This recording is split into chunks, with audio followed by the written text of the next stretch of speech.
I don't know how to put it other than like a fart of a week. This week was kind of a fart of a week. I was able to get some writing done. Let me preface. I was able to get some writing done, but it wasn't as much as I had initially wanted. Sometimes your friends are a little bit nicer to you than they probably should be.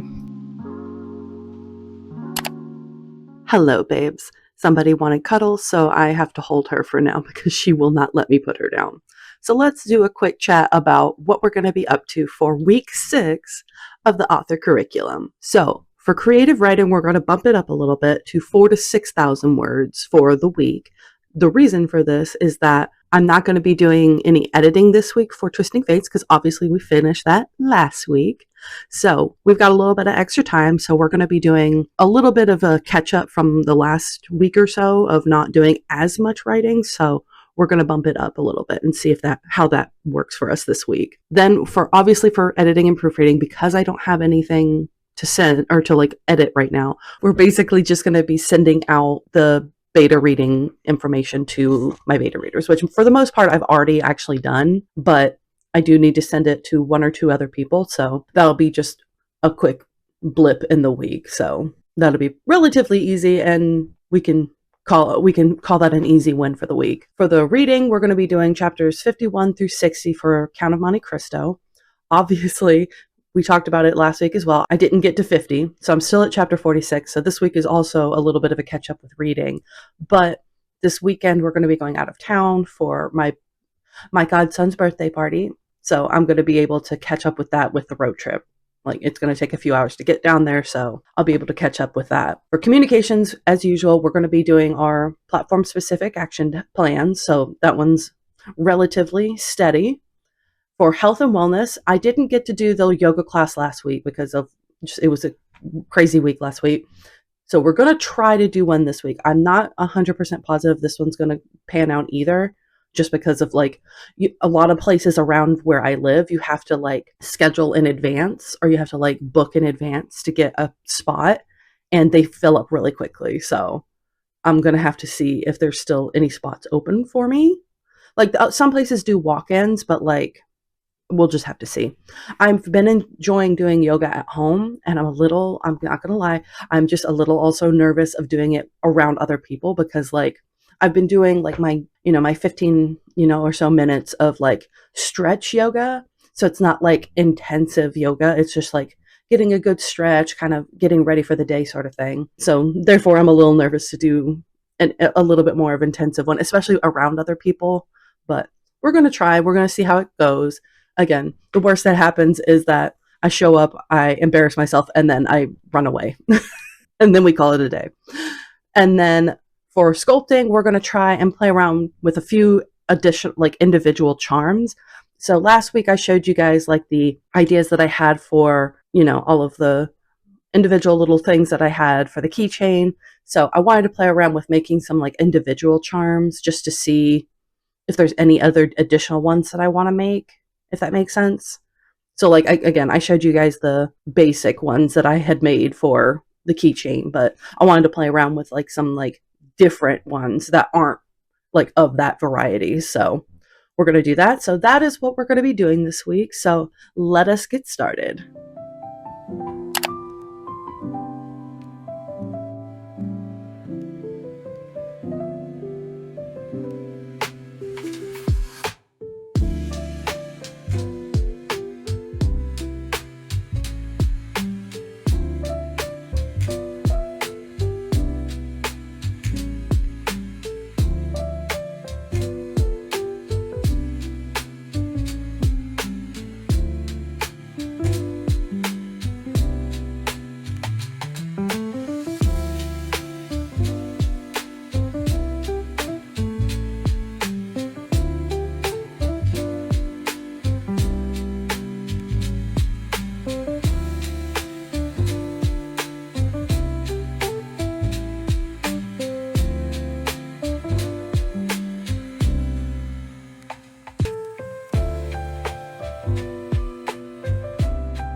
Hello, babes. So, today we've been doing some writing. I've been playing around with a couple of different things. Yes, I am working on Project DDD. Am I working as diligent as I should be? Probably not, but I have been working on that. But for this segment, we're going to be talking about just briefly about editing because this week, as I had put on my little weekly task, we have created a survey or whatnot that I'm going to be sending to a couple of the beta readers who I've sent my draft to, which as of right now, I currently have 3 beta readers. I have one who's an author friend of mine who she's just awesome. We love her. And then the other 2 are just very good friends of mine who we also love and adore. So we're very happy about all of the feedback. I'm particularly excited about the feedback from my author friend because, as some of you may know, with being an author and indie author and all that kind of stuff, sometimes your friends are a little bit nicer to you than they probably should be. And that's not a dig against them in the slightest. They are your friends. They're there to love you. They're there to support you. But sometimes that means they can be a little easy on you when you need the more critical, like punch in the gut kind of feedback sort of thing. So my author friend is a little bit more objective. She does this for a living. Like this is her, like authoring is her full-time thing. So I'm hoping that she's going to be able to give me a little bit more of that like objective step back kind of feedback that my other 2 friends might not. Like the other 2, my 2 friends who, again, one of them is like one of my closest friends on the planet. I've known her since college. The other one has become a close friend since, her and her husband and mine have known each other. They knew each other in college. So like she and I have gotten to be good friends. So like I value their feedback because they are coming at it from more of a reader's perspective, whereas my author friend is coming at it from a more writer's perspective. So I like having both of those kinds of feedback because from a reader's perspective, yes, they are good friends of mine. So they're a little bit slightly less objective than they could be, but they're also readers. They like to read this kind of stuff for fun anyway. So like having their perspective as somebody who reads the stuff for fun anyway, it's good to have their feedback regardless.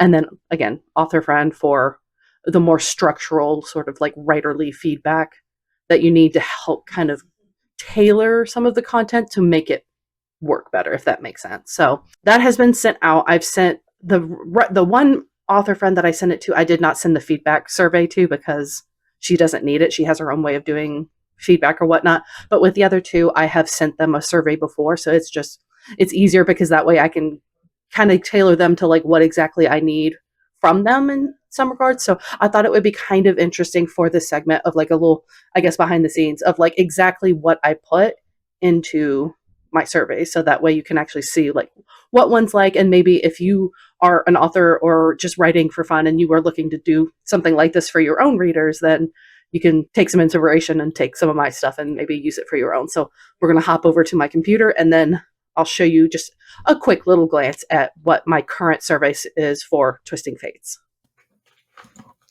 Okay, I'm going to make this relatively quick because my computer's being a little bit difficult. So this is currently my beta reading survey. So this is for Twisting Fates.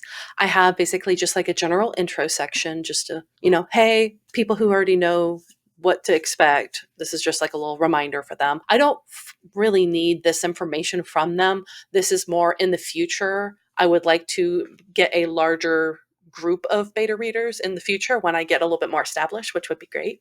But for now, this section is not really super prevalent for them, but in the future, that's what this is for. So first impressions, I have done a lot of research. I've talked to a lot of people, a lot of readers. I myself am a reader. And the thing that I have discussed with them and always is popping up is first impressions. When I talked about like my audits for like YouTube and, all my social media stuff, I had mentioned that there's like a window of time that you have to grab a viewer's attention. So basically you have, depending on the platform, you have, let's say 30 seconds for you to hook that viewer in, pull them in and be like, hey, this is something you should watch. I think you'd really like this. And to keep them engaged and so that they continue to watch. It's basically the same thing when you're writing a book. You were wanting to pull them in, hook them in, be like, hey, this is something you want to read. You want to check this out. You want to continue to read it because I'm going to continue to engage you and keep you hooked in here so that you continue to want to read it, because I have talked to so many different kinds of readers. Some of them, again, there's a wide spectrum. Some of them will DNR a book after like 95%. and they finally are like, okay, I'm done. And then I've had people who will, like, within the first couple sentences, who will DNR a book if they aren't immediately hooked. So it really, really depends. But I want to make sure, even though this is just for like an initial dev edit, initial story feedback, I want to make sure that I'm appropriately hooking people. So that's what this first impression section is for, is just to make sure, is it compelling? Are you engaged? Is this something you would want to continue reading if you were not a beta reader of mine? So I have that section. I have characters and dialogue, so just general feedback on the characters, their banter, that kind of thing. Are the characters interesting? Are they unique? Are there too many characters that sound too similar? Are there any characters that you feel like you don't really need that much? That kind of thing. So we have that section for that. I also have, because my two main characters are Ben and Addie, I always make sure, especially for like romance, this is romance, obviously. So I want to make sure that they are having banter and dialogue that feels natural and is fun and quirky or whatnot, but that you're also getting a sense of like their connection and their chemistry as well.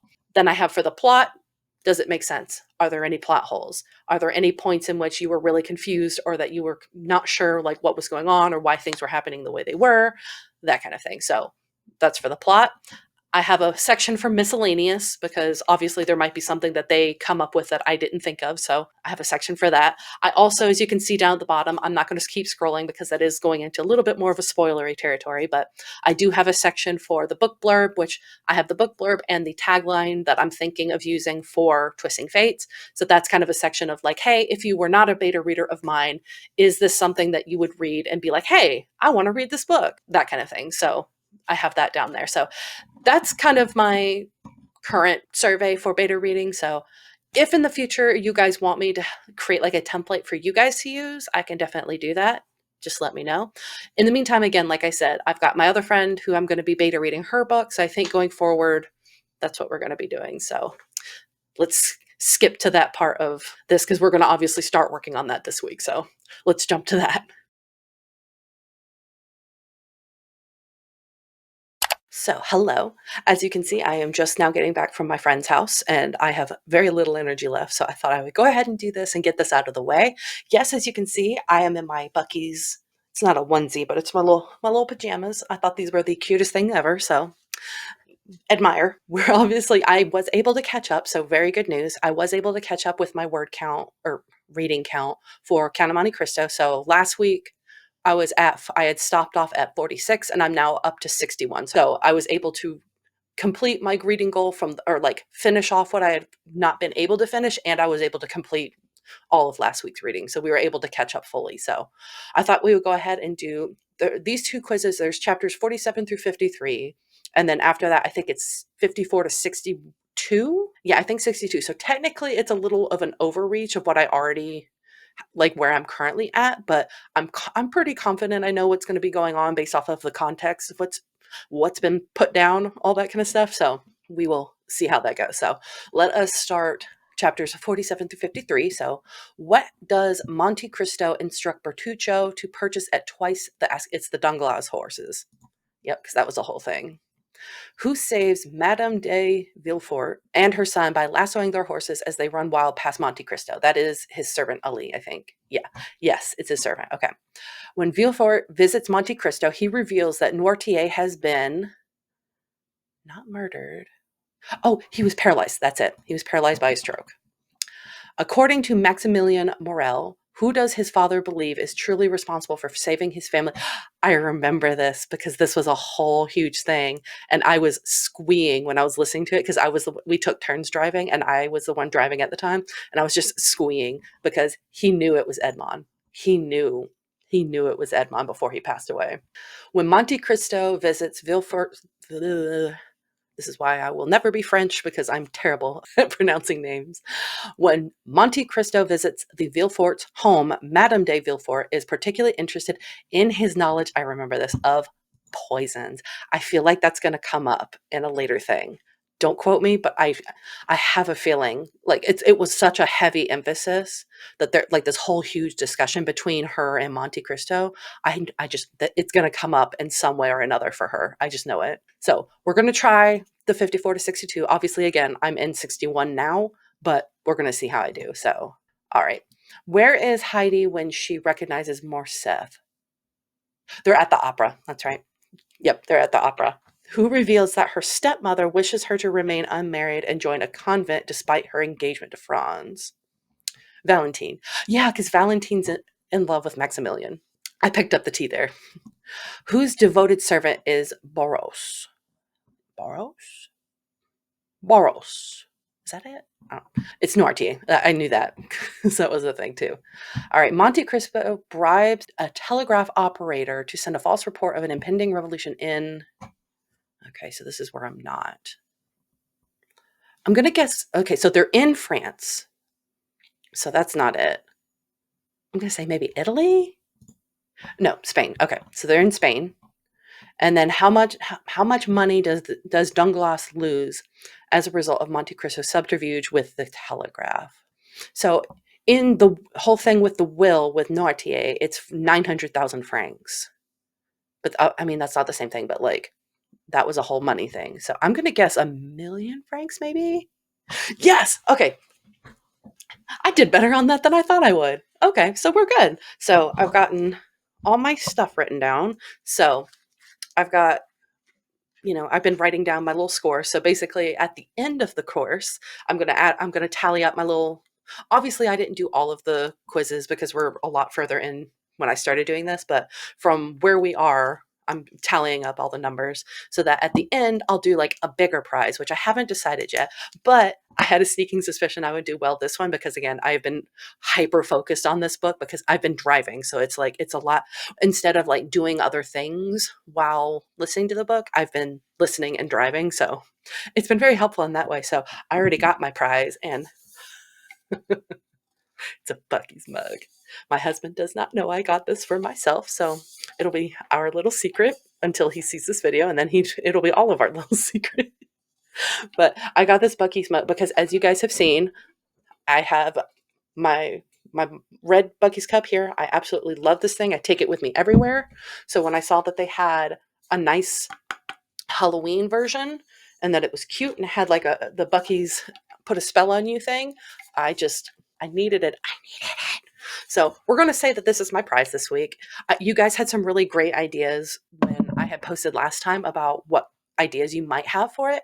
And I saw stuff like stickers and like coffee trips and that kind of thing. And I really love that idea. So I might play around with especially like the sticker idea for like just like the smaller stuff. You know what I mean? So like in the intermedium, I'll have like smaller prizes. So when I do like for today, I got basically 9 out of 10 correct, which we got 9 out of 10. So that's obviously a passing. So I would do something with stickers. I need to figure that out. I'll definitely figure that out. I'm putting that down as a note for me to definitely figure out and have on the like nail on the head next week. But I'm definitely going to do something like that. And then at the end, if I have enough points, get a bigger prize. And the bigger prize, I don't know yet, but that's my thought. So little prizes each week if I get enough, and then a big prize at the end if I get enough. So that is it for now. I'm going to go take a break because, again, we just got home and I wanted to do this while it was fresh in my mind. And I need to go do laundry. So I will see you guys later.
So we are talking about keychains because that is the whole thing for this week. So we're going to just talk a little bit and I'm going to show you what I did with the keychains this week just to kind of get a more visual idea of how they're going to look in the long run. So I showed you basically the individual ones and the variations of them. So what I thought would be interesting is if I put all of them onto the actual keychains I'm thinking, and like the different designs of the keychain that I have, and show you some of those. So I'm gonna pull those up real quick. So the first one is very simple, but I really like this one. I like all of them, if I'm honest with you. It's kind of hard to show some of them, but it's not going to want to focus on me. But I have the flower. This is the bigger strawberry. And then I have the book.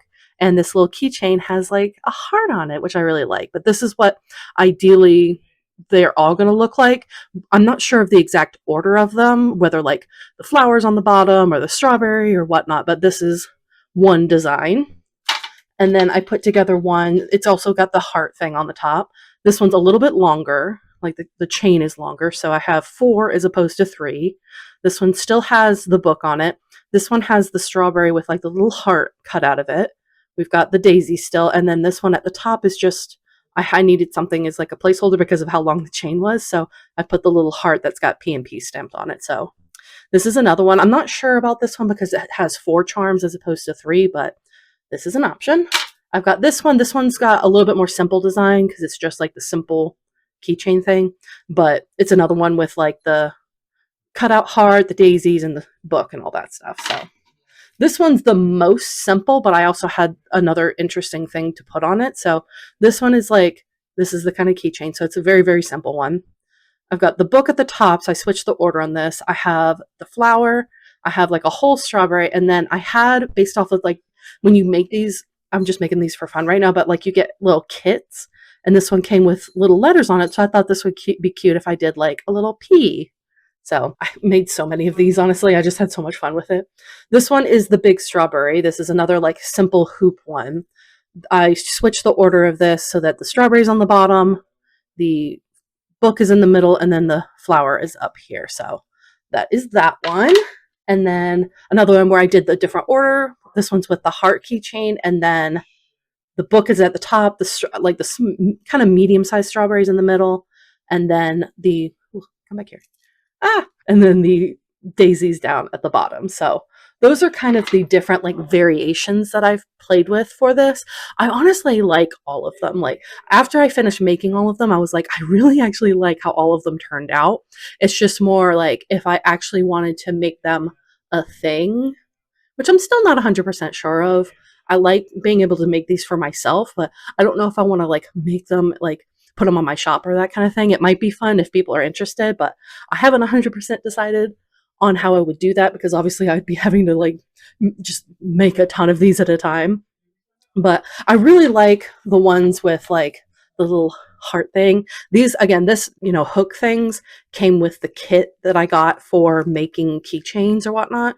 So I don't know if these particular like heart ones are like you can just get these, but I think of the keychain aspect, like the pure this kind of thing, this is my favorite design just because it's so cute. Like, look, it's a little heart. Like, how can you not like that?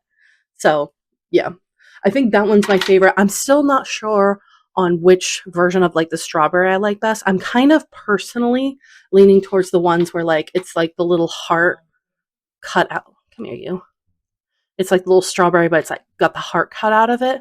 I personally just really like that one. And then the more medium slash larger slash medium size one, just to kind of give it a little bit of the rest of it a little contrast. So I'm not 100% sure which one of those I like the best. If you have an opinion, let me know in the comments, obviously, because I'm still kind of stuck on what to do with that. Obviously, next week I'm going to be doing something different, which I think I'm going to switch it up and do where like I tried just making different charms, whether I'm not sure if I do it for a pen name project or I do it for something else, but I'm going to switch it up a little bit so that way I can give myself a little bit of a break of figuring out what to do with those. So that is what we have for sculpting this week. So check on that. And we will go out to, I'm going to assume we're at near the end of the video. So let's go and see how things wrap up this week. Hello, it is me again. And yes, I'm still in my Buc-ee's thing. We're going to wrap up this week and talk about what we're going to do next week, just briefly, because this week I feel was a little bit of like, I don't know how to put it other than like a fart of a week. This week was kind of a fart of a week because I'm not going to go into it. It's very private, but like I did have some stuff coming up this week that was took my attention away from work and that kind of thing. So this week was a little less enthralling than I would have hoped it would have been. I tried to include some clips of working on some stuff, what I could do for this week because I'd sent that off. I do have my beta read exchange that I'm doing, but again, I've been out of town, so like I haven't really gotten a chance to do too much with it yet. So that might be a little bit more involved in terms of filming of that next week. I was able to do Monte Cristo, so that was good, but that was because I was on a road trip for, many hours of the day. So like this week was kind of like there wasn't really much to show. I didn't meet my word count. I'm so mad that I couldn't because I had 2 extra days to work on it, and because of some of the more emotional, personal things coming up, I just was not able to dedicate the time that I wanted to for that. So my goal next week is to really ramp up because I'm not going out of town next week. I am the weekend after, but this week and this coming up weekend, I will be here. So I'm hoping to make up some of especially the writing count, because I really hoped to catch up with like my writing a little bit, but wasn't able to do that. So we're not going to cry over spilled milk right now because much more important things that I did get done. So in the grand scheme, yes, I'm sad, but as I keep saying, it is what it is. I think I need to figure out a more structured system, especially for the writing, because the Pomodoro method has been working and I do like it, but I think I need to get something that helps me like get it started, because once I'm actually writing, it's not that bad. Like I'm able to like get at least some words out, but it's usually like finding the time and then getting started with writing, like getting over that initial hump is where I really tend to struggle. So I think I need to start looking at Luna. This is not the time for this. They're both extra clingy because we just got back from out of town. So now that I have my little princess set up, so I think I need to find and research some like other methods to help me get into that initial hump of writing, so that way I can actually get these more sizable chunks of writing done. Which again, this week I have the highest goals of writing, and I'm going to try to push it as high as I can. Like I'm going to push as hard as I can to get the writing in, because the past, like, what is it, 2-3 weeks at this point that I just haven't met my word count. Again, I have gotten words in. It's not like it's a completely wet fart in that regard, but it's not like to the goal that I have. So I take the win that like, yes, okay. I take the win that yes, writing has been done. So it's not like a complete loss, but like it's not where I want it to be. So I've got to figure that out. And in terms of like the health and wellness, I'm so mad because I had found a class that I wanted to do for the yoga class that's in person. But by the time I went to go sign up, it was too late to sign up and the class was already full. Like the class was on like Friday morning and we left to go out of town or like Saturday morning. So it was like, there really wasn't any time in between those of the classes that they had available that I actually was able to do. So it was just kind of a miss. So I'm going to change it up next week to see if I can still try to figure out how to do the class for that, but we're going to see.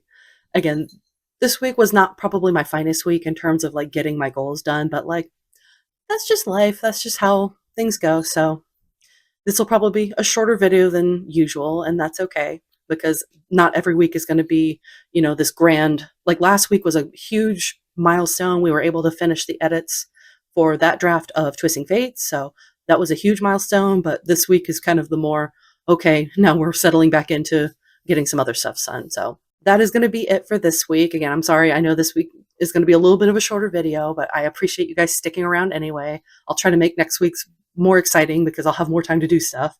So in the meantime, if you can like, comment, subscribe to my channel, I would very much appreciate it. And I appreciate you guys joining me on this journey on this author curriculum. This has been a lot of fun and I've really enjoyed doing this with you guys. So until I see you next week, have a good one.